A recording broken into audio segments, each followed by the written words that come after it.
കേരളത്തിൽ തന്നെ പ്രധാനപ്പെട്ട 3 മുന്നണികൾ ആണല്ലോ ഉള്ളത്.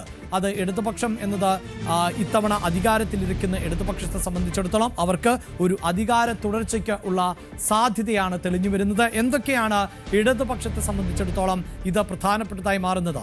ഇടതു മുന്നണിക്ക് 3ാമതും അധികാരത്തിലെത്താൻ പറ്റുന്ന ഒരവസരം ആണ്. അങ്ങനെയെങ്കിൽ അതൊരു ചരിത്രപരമായ അവസരം എന്ന് പറയാം. പിണറായി വിജയൻ കേരളത്തിന്റെ മുഖ്യമന്ത്രിയായി 3ാം ടേമിലും ഉണ്ടാകുമോ എന്നതാണ് അടുത്ത ചോദ്യം. ക്യാപ്റ്റൻ എന്ന് വിശേഷിപ്പിക്കപ്പെടുന്ന പിണറായി വിജയൻ. ഒപ്പം നമ്മൾ നേരത്തെ ന്യൂസ് 18 തന്നെ നേരത്തെ നൽകിയിട്ടുള്ളതാണ്, CPM-ലെ ഒരു വിഭാഗത്തിനെങ്കിലും മുഖ്യമന്ത്രിയിൽ മാറ്റമുണ്ടാകണമെന്നും ഒരു വനിതാ മുഖ്യമന്ത്രി കേരളത്തിൽ ഉണ്ടാകുന്നുവെങ്കിൽ അത് CPM-ൽ നിന്നാകണം എന്നും ആഗ്രഹിക്കുന്നവർ ഉണ്ട്. അങ്ങനെ ഒരു വനിതാ മുഖ്യമന്ത്രി ഉണ്ടാകുമോ ഇടതുപക്ഷം അധികാരത്തിലേറിയാൽ? ഇങ്ങനെയുള്ള 3 പ്രധാനപ്പെട്ട സംശയങ്ങൾ ആണ് ഞങ്ങൾ ഈ ഘട്ടത്തിൽ ഉന്നയിക്കുന്നത്. ആ സംശയത്തിന്റെ രാഷ്ട്രീയം എന്ത് എന്നത് VV അരുൺ ആയിരിക്കും അതിന്റെ വിശദാംശങ്ങൾ നൽകുക. പ്രത്യേകിച്ച് ഇടതുമുന്നണി തുടർച്ചയായി 2 തവണ അധികാരത്തിൽ ഇരിക്കുന്ന സാഹചര്യം, ഇനി ഒരു ടേം കൂടി അധികാരത്തിൽ എത്തുന്നുവെങ്കിൽ അതും ചരിത്രമായി മാറുന്ന പശ്ചാത്തലം. പക്ഷേ തദ്ദേശ തെരഞ്ഞെടുപ്പിന്റെ വോട്ട് വിഹിതമടക്കം പരിശോധിക്കുമ്പോൾ അതിനുള്ള സാധ്യതകൾ എത്രത്തോളം? നമുക്ക് അരുണിലേക്ക് തന്നെ പോകാം. അരുൺ, ഇടതുമുന്നണി ഇപ്പോൾ തന്നെ ചരിത്രം സൃഷ്ടിച്ചിട്ടുണ്ട്. പിണറായി വിജയനും ആ ചരിത്രത്തിന്റെ ഭാഗമാണ്. കേരളത്തിൽ ആദ്യമായി അത്തരത്തിൽ 2 ടേം പൂർത്തിയാക്കുന്നു എന്നതാണ് എടുത്തു പറയേണ്ടത്. ഇനി ഏപ്രിൽ മെയ് മാസങ്ങളിൽ കേരളം വിധിയെഴുതാൻ തയ്യാറെടുക്കുകയാണ്. നമുക്ക് തിരിച്ചടികളിലേക്ക് വരുന്നതിന് മുമ്പ് ഇടതുമുന്നണിക്ക് പ്രതീക്ഷ നൽകുന്ന, പ്രത്യേകിച്ച് ഈ തെരഞ്ഞെടുപ്പിന്റെ വോട്ട് കണക്കൊക്കെ ഉണ്ടല്ലോ, അതിൽ വോട്ട് ശതമാനത്തിൽ വലിയ ഇടിവുണ്ടായിട്ടില്ല, ഒപ്പത്തിനൊപ്പം നിൽക്കുന്നു, ഏറ്റവും കൂടുതൽ വോട്ട് ലഭിച്ചത് തങ്ങൾക്കാണ് എന്നൊക്കെയുള്ള അവകാശവാദം, അത് ഏത് നിലയിൽ അടുത്ത തെരഞ്ഞെടുപ്പിൽ തുണയാകും എന്നാണ് ഇടതുമുന്നണി പ്രതീക്ഷിക്കുന്നത്?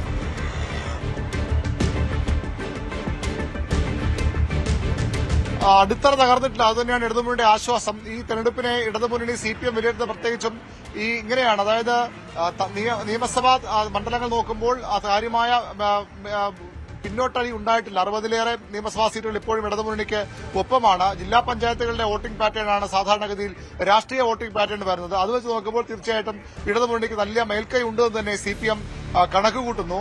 രാഷ്ട്രീയ തിരിച്ചടിയില്ല എന്നല്ല, തെരഞ്ഞെടുപ്പ് തിരിച്ചടി ആയിട്ടില്ല എന്നല്ല, പ്രതീക്ഷ നേട്ടമുണ്ടായില്ല എന്ന് പറയുമ്പോൾ തന്നെ തിരിച്ചടി എന്ന് തന്നെ അവർ സമ്മതിക്കുന്നുണ്ട്. പക്ഷേ അടിത്തറ തകർന്നു പോകുന്ന തരത്തിലേക്കുള്ള ഒരു പരാജയത്തിലേക്ക് പോയിട്ടില്ല. തിരുവനന്തപുരം, കൊല്ലം നഗരസഭകൾ നിലനിർത്താൻ കഴിഞ്ഞെങ്കിൽ തന്നെ ഈ ഒരു ഫലമായിരുന്നില്ല പൊതുവിൽ, ആ ഒരു മൂഡായിരുന്നില്ല ക്രിയേറ്റ് ചെയ്യപ്പെടാൻ പോകുന്നത്.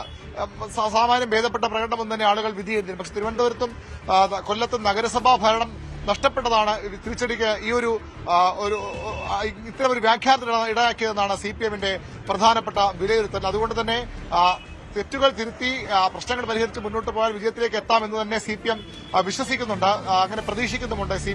CPI കുറച്ചുകൂടി ആശങ്കയുണ്ട്. നേരത്തെ ചർച്ച ചെയ്തപോലെ CPI കുറച്ചുകൂടി ആശങ്കയുണ്ട്. ഇത് ഭരണവിരുദ്ധ വികാരം തന്നെയാണ് എന്നവർ ഉറപ്പിച്ചു പറയുന്നത്. അതുകൊണ്ടാണ് ഇന്നലെ മുഖ്യമന്ത്രിയുടെ ലേഖനം ഇന്നലെ ഈ പുതുവർഷത്തോടനുബന്ധിച്ച് നൽകിയിരുന്നു. അതിലൊക്കെ എന്തുകൊണ്ട് ഈ ഭരണം തിരിച്ചു വരണം, ഇത്രയും നാൾ ഈ സർക്കാർ കൊണ്ടുവന്ന നേട്ടങ്ങൾ, സർക്കാരിന്റെ ക്ഷേമം, വികസനം ഒക്കെ പറഞ്ഞുകൊണ്ട് എന്തുകൊണ്ട് ഈ സർക്കാർ തിരിച്ചു വരണമെന്നൊക്കെ വ്യക്തമാക്കുന്ന വലിയൊരു ലേഖനം മുഖ്യമന്ത്രിയുടെ ഇന്നലെ വന്നിരുന്നു. അതിലൊക്കെ കേന്ദ്ര സർക്കാരിനെതിരെ വലിയ വിമർശനമുണ്ട്.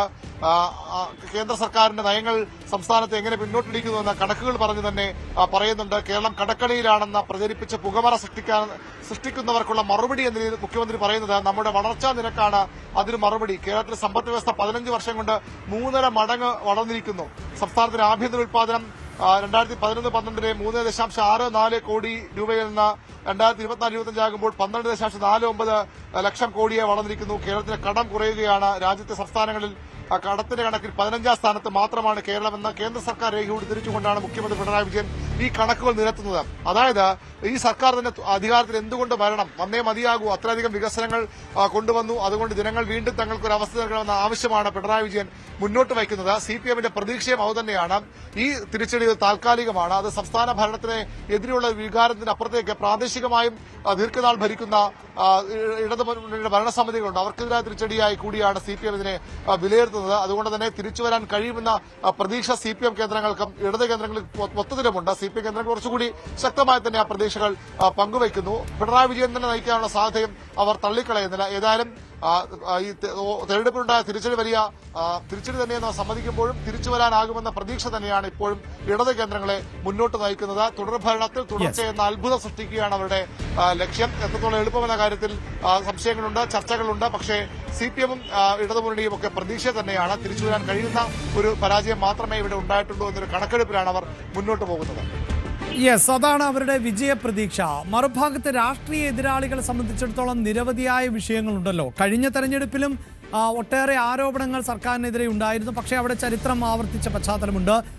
നമുക്ക് ആ കോവിഡ് കാലഘട്ടത്തെ പൂർണ്ണമായും മാറ്റിവെക്കാനും പറ്റില്ല. അതൊരു പരിധിവരെയെങ്കിലും ഈ ഭരണ തുടർച്ചയ്ക്ക് കാരണമായിട്ടുണ്ട് എന്ന് പൊതുവെ നിരീക്ഷിക്കപ്പെടുന്ന പശ്ചാത്തലമുണ്ട്. പക്ഷേ ഇവിടേക്ക് വരുമ്പോൾ അരുൺ, വിഷയങ്ങൾ പലതാണ്. അതിൽ തന്നെ ഏറ്റവും മുന്നിൽ നിൽക്കുന്നത് ശബരിമല കൊള്ളയുമായി ബന്ധപ്പെട്ട വിഷയം തന്നെയാണ്. പിന്നീട് ഇപ്പോൾ മുന്നണിക്കകത്ത് തന്നെ തർക്കങ്ങൾക്ക് ഇടയാക്കിയിട്ടുള്ള സാഹചര്യമുണ്ട്. അത് PM ശ്രീ പദ്ധതി പോലെയുള്ള വിഷയത്തിലെ സർക്കാരിൻ്റെ ഇടപാട്, മുന്നണിക്കകത്ത് മാണി വിഭാഗത്തിൻ്റെ അല്ലെങ്കിൽ ജോസ് കെ മാണി വിഭാഗത്തിൻ്റെ നിലനിൽപ്പ്, പാലായിൽ ഈ കഴിഞ്ഞ തെരഞ്ഞെടുപ്പിലുണ്ടായിട്ടുള്ള തിരിച്ചടി, അങ്ങനെ മുന്നണിക്കകത്ത് അസ്വാരസ്യങ്ങളുണ്ടോ എന്ന ചോദ്യങ്ങൾ, അങ്ങനെ നിരവധിയായ വിഷയങ്ങൾ ഇടതുമുന്നണിക്കകത്തുണ്ട് താനും. ഇപ്പോൾ ഇതാ ഏറ്റവും ഒടുവിൽ വെള്ളാപ്പള്ളി നടേശൻ്റെ പരാമർശത്തെ ചൊല്ലിപ്പോലും CPI ഒക്കെ എടുക്കുന്ന നിലപാട് കർക്കശമായ അല്ലെങ്കിൽ കർശനമായ നിലപാട് തന്നെയാണ് അവർ കൈക്കൊണ്ടിട്ടുള്ളത്. അവിടെ CPIഎമ്മിൻ്റെ നിലപാട് എന്ത് എന്നൊന്നും അവർ ആലോചിക്കുന്നു പോലുമില്ല ആ പ്രതികരണത്തിൽ എന്ന് നമുക്ക് മനസ്സിലാക്കാൻ സാധിക്കും. അപ്പോൾ പുറത്ത് മറ്റൊരു പ്രതിപക്ഷം ഉന്നയിക്കുന്ന ആരോപണങ്ങൾ, മുന്നണിക്കകത്തെ അതൃപ്തി, ഇത് രണ്ടും എങ്ങനെ പ്രതിഫലിക്കാനാണ് സാധ്യത അരുൺ?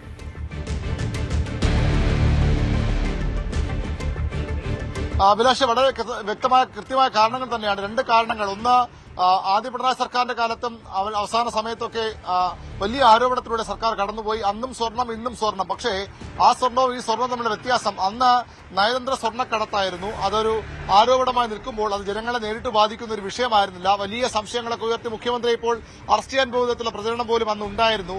പക്ഷേ അവിടെ ജനങ്ങളെ നേരിട്ട് ബാധിക്കാത്തൊരു വിഷയം, അഭിലാഷ് സൂചിപ്പിച്ച കോവിഡ് ഉണ്ടാക്കിയ ഒരു പ്രത്യേക പശ്ചാത്തലം, ആ കോവിഡ് കാലത്ത് സർക്കാർ ജനങ്ങളോട് ചേർന്ന് നിന്ന ഒരു രീതി, ജനങ്ങളെ ചേർത്ത് നിർത്തിയ ഒരു രീതി, അതൊക്കെ അന്ന് തുണയായി മാറിയെന്ന് തന്നെയാണ് കൃത്യമായി നമുക്ക് പറയേണ്ടത്.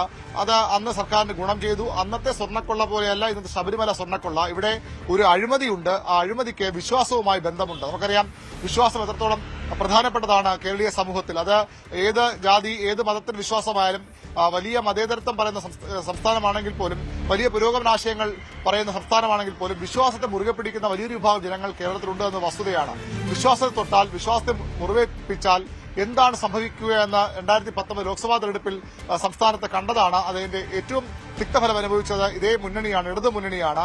അവർ തന്നെ ഇപ്പോൾ ഭരിക്കുമ്പോൾ വീണ്ടും ഈ വിശ്വാസവും അഴിമതിയും ഒരുമിച്ച് വരുന്നു. അവിടെയാണ് നയതന്ത്ര സ്വർണ്ണക്കടത്തും ശബരിമല സ്വർണ്ണക്കൊള്ളയും തമ്മിലുള്ള വ്യത്യാസം. രണ്ടിനും സ്വർണ്ണമുണ്ടെന്ന് ഒഴിച്ചാൽ ഇവിടെ വിശ്വാസത്തിന്റെ ശക്തി സംരക്ഷണം കൂടി, വിശ്വാസത്തിന്റെ ഒരു അധിക ഇതുകൂടി സർക്കാർ നേരിടേണ്ടി വരും. അവിടെയാണ് തദ്ദേശ തെരഞ്ഞെടുപ്പിലോ തിരിച്ചടിയായെന്ന് CPIഎമ്മിന് പോലും പരോക്ഷമായി സമ്മതിക്കേണ്ടി വന്നത്. വിശ്വാസവും അഴിമതിയും ചേരുമ്പോൾ അത് വല്ലാത്തൊരു കോമ്പിനേഷനായി മാറുന്നു. സർക്കാരിന് വലിയ വെല്ലുവിളി ഉയർത്തുന്ന കോമ്പിനേഷനായി മാറുന്നു. അത് ഈ തദ്ദേശ തെരഞ്ഞെടുപ്പിന് മുമ്പ് തന്നെ പരിഹരിച്ച് ആരൊക്കെ പ്രതികളായാലും അവരെയൊക്കെ ജയിലിലാക്കി സർക്കാരിന് ഒന്നുമില്ല എന്ന് കൈകഴുകാനായിരുന്നു സർക്കാരിന്റെ ശ്രമം. പക്ഷേ അത് സാധ്യമായില്ല. അതിപ്പോഴും തുടരുകയാണ്. എത്രനാൾ ഈ അന്വേഷണം മുന്നോട്ട് പോകും? ഇനിയും അന്വേഷണ സംഘം സമയം നീട്ടി ചോദിക്കാൻ പോവുകയാണ്. അങ്ങനെയെങ്കിൽ ഒരുപക്ഷെ നിയമസഭാ തെരഞ്ഞെടുപ്പിലേക്ക് പോകുമ്പോഴും ശബരിമല സ്വർണ്ണക്കൊള്ള ഒരു സംശയമായ, ഒരു കളങ്കമായി ഇടതുമുന്നണിക്കും സർക്കാരിന് മുന്നിലുണ്ടാകും. അത് എളുപ്പമുള്ള ഒരു രാഷ്ട്രീയ സാഹചര്യമാകില്ല അവർക്ക് സൃഷ്ടിക്കാൻ പോകുന്നത്. നയതന്ത്ര സ്വർണ്ണക്കടത്ത് ആ ഒരു പ്രതിസന്ധി മറികടന്നതുപോലെ അത്ര എളുപ്പം മറികടക്കാവുന്ന ഒരു വിഷയമായല്ല ഇടതുമുന്നണി കാണുന്നത്. മറ്റൊരു കാര്യം കൂടി, 2021 രാഷ്ട്രീയ സാഹചര്യങ്ങൾ, അന്ന് കേരള കോൺഗ്രസ് എം എന്ന UDFന്റെ ഏറ്റവും ശക്തരായ മുസ്ലിം ലീഗിനെ മാറ്റി നിർത്തിയാൽ ഏറ്റവും ശക്തരായ ഘടകകക്ഷി അവിടം വിട്ട് ഇടതുമുന്നണിയിലേക്ക് വരുന്നു. അവർക്ക് മധ്യ കേരളത്തിൽ ഇടതുമുന്നണിക്ക് സമാനതകളില്ലാത്ത, ചരിത്രത്തിലില്ലാത്ത മുൻകൈ ഉണ്ടാകുന്നു, നേട്ടമുണ്ടാകുന്നു. അവിടെ ഇടതുമുന്നണി കുറേ ശക്തരായിരുന്നു. CPI കേരള കോൺഗ്രസ് എം വരുന്നതിലേക്ക് എതിർത്ത് പറഞ്ഞുവെങ്കിലും പിന്നീട് അവരെ കൂടി സ്വീകരിക്കാൻ CPIഎം തയ്യാറായി. അങ്ങനെ അസ്വാരസ്യങ്ങളില്ലാത്ത ഒരു മുന്നണിയാണ് അന്ന് തെരഞ്ഞെടുപ്പിനെ നേരിട്ടത്. പക്ഷേ ഇപ്പോൾ കാര്യങ്ങൾ അങ്ങനെയല്ല. CPIക്ക് സംശയങ്ങളുണ്ട്. പിണറായി വിജയന്റെ നേതൃശേഷിയിൽ പോലും CPI നേതാക്കൾ സംശയം മുന്നോട്ട് വയ്ക്കുന്നുണ്ട്. അദ്ദേഹത്തെ ശൈലി മാറ്റാതെ മുന്നോട്ട് പോയാൽ എന്ത് സംഭവിക്കും? അത് ഗുണം ചെയ്യുമോ? ഇപ്പോൾ തന്നെ ജനങ്ങൾക്ക് ഈ തിരിച്ചടി ഭരണത്തിനെതിരെ മാത്രമല്ല പിണറായി വിജയന് വ്യക്തിപരമായി കൂടി തിരിച്ചടിയെന്ന വിധത്തിൽ CPI നേതൃയോഗങ്ങൾ വരുന്നുണ്ട്. അങ്ങനെ ആര് നയിക്കുമെന്ന കാര്യം സംശയമുണ്ട്. നേരത്തെ ഒരു സംശയവും CPM ഇല്ലായിരുന്നു, ഇടതുമുന്നണിക്കില്ലായിരുന്നു, പിണറായി തന്നെ നയിക്കും. ഈ തദ്ദേശ തെരഞ്ഞെടുപ്പ് തോൽവിയോടുകൂടി അതുകൂടിയാണ് ഒരു സംശയം നേരിൽ വന്നിരിക്കുന്നത്. പിണറായി പ്രചരണം നയിക്കാൻ ഏതാനും CPM നേതൃത്വം തീരുമാനിച്ചു കഴിഞ്ഞു. അതിനപ്പുറത്തേക്ക് മറ്റേതെങ്കിലും മുഖങ്ങൾ വരുമോ, നേരത്തെ ചോദിച്ചതുപോലെ KK ശൈലജ ഉൾപ്പെടെയുള്ള നേതാക്കൾ ഒരു വനിതാ മുഖ്യമന്ത്രി നിലയിലെ കാര്യങ്ങൾ വരുമോ? നമുക്ക് CPM ലഭിക്കുന്ന വിശ്വസനീയ വിവരമനുസരിച്ച് അങ്ങനെ ഒരു പദ്ധതിയെ CPM-നില്ല. പിണറായി തന്നെ പ്രചരണത്തിൽ നയിക്കും. പിന്നീടുള്ള കാര്യങ്ങൾ പിന്നീട് തീരുമാനിക്കപ്പെടും എന്നുള്ളതാണ് CPM-ന്റെ ഇപ്പോഴത്തെ ഒരു തീരുമാനം. അതുകൊണ്ട് തന്നെ അത്തരം സംശയങ്ങൾ ഇപ്പോഴും ആളുകൾക്കുണ്ട്. മാത്രവുമല്ല, കേരള കോൺഗ്രസ് എം 5 വർഷം മുന്നണി നിൽക്കുമ്പോൾ അവർ അസംതൃപ്തരെന്ന് പൊതുവിൽ പറയുന്നു. ഒരു വിഭാഗമെങ്കിലും മുന്നണി വിടണം, കാരണം തിരിച്ചടി ഉണ്ടാകുന്നു. തങ്ങളുടെ ശക്തിയായ സഭാ നേതൃത്വങ്ങൾ നിരന്തരം അത് ആവശ്യപ്പെടുന്നു. അവർക്ക് മുന്നണി വിട്ടുപോകണമെന്ന ആഗ്രഹമുണ്ട്. പക്ഷേ അതിനനുകൂലമായ അതിലേക്ക് എത്തുന്ന കാരണങ്ങൾ ഇല്ല. കാരണം കേരള കോൺഗ്രസിന് വലിയ പ്രാതിനിധ്യം, വലിയ പിന്തുണ, വലിയ പ്രാധാന്യം CPM നൽകുന്നുണ്ട്. അവർ പറയുന്ന കാര്യങ്ങൾ CPM ചെയ്യുന്നുണ്ട്. അത് ഏറ്റവും ഒടുവിൽ ഈ വനഭേദഗതി നിയമം നിർമ്മാണത്തിലേക്ക് കടന്നുപോലും അതിനുവേണ്ടിയിട്ടാണ്, ബിൽ അവതരിപ്പിച്ചത് അതിനുവേണ്ടിയിട്ടാണ്. മറ്റൊരു പാർട്ടിയുള്ളത് RJD ആണ്, MV ശ്യാംസ് കുമാറിന്റെ. അവർക്ക് മുന്നിൽ വിടണമെന്ന് ആഗ്രഹമുണ്ട്. പക്ഷേ UDF-ലേക്ക് ചെന്നാൽ സ്വീകരണത്തിൽ അവർക്ക് സംശയമുണ്ട്. UDF-ലേക്ക് ചെന്നാൽ അവർക്ക് ലഭിക്കാൻ പോകുന്ന സീറ്റുകളുടെ കാര്യത്തിൽ സംശയമുണ്ട്. അവർക്കും വിട്ടുപോകാൻ മതിയായ കാരണമോ സമയവുമില്ല. ഇങ്ങനെ ഒരു അസംതൃപ്തമായ മുന്നണി, അസംതൃപ്തരായ ഘടകകക്ഷികളൊക്കെ ഉള്ള ഒരു മുന്നണിയാണ്. 100% വിജയപ്രതീക്ഷയില്ലാതെ 100% ഒറ്റക്കെട്ടായി ഒരു നേതാവിനെ മുൻനിർത്താൻ കഴിയാത്തൊരു സാഹചര്യത്തിൽ ഈ തെരഞ്ഞെടുപ്പ് നേടാൻ പോകുന്നത്. അതുതന്നെയാണ് ഇടതുമുന്നണിയുടെ CPM-ന്റെ ഏറ്റവും വലിയ പ്രതിസന്ധി 2021-മായി താരതമ്യം ചെയ്യുമ്പോൾ. അഭിലാഷ്, യെസ്, ഇതാണ് നിലവിലെ സാഹചര്യത്തിൽ 2026 തെരഞ്ഞെടുപ്പ് വർഷത്തിലേക്ക് കിടക്കുമ്പോൾ ഇടതുപക്ഷത്തിന്റെ പ്രതീക്ഷകൾ, വെല്ലുവിളി അതെന്ത് എന്നതാണ് VV അരുൺ വിശദമാക്കിയത്. ഇനി നമ്മൾ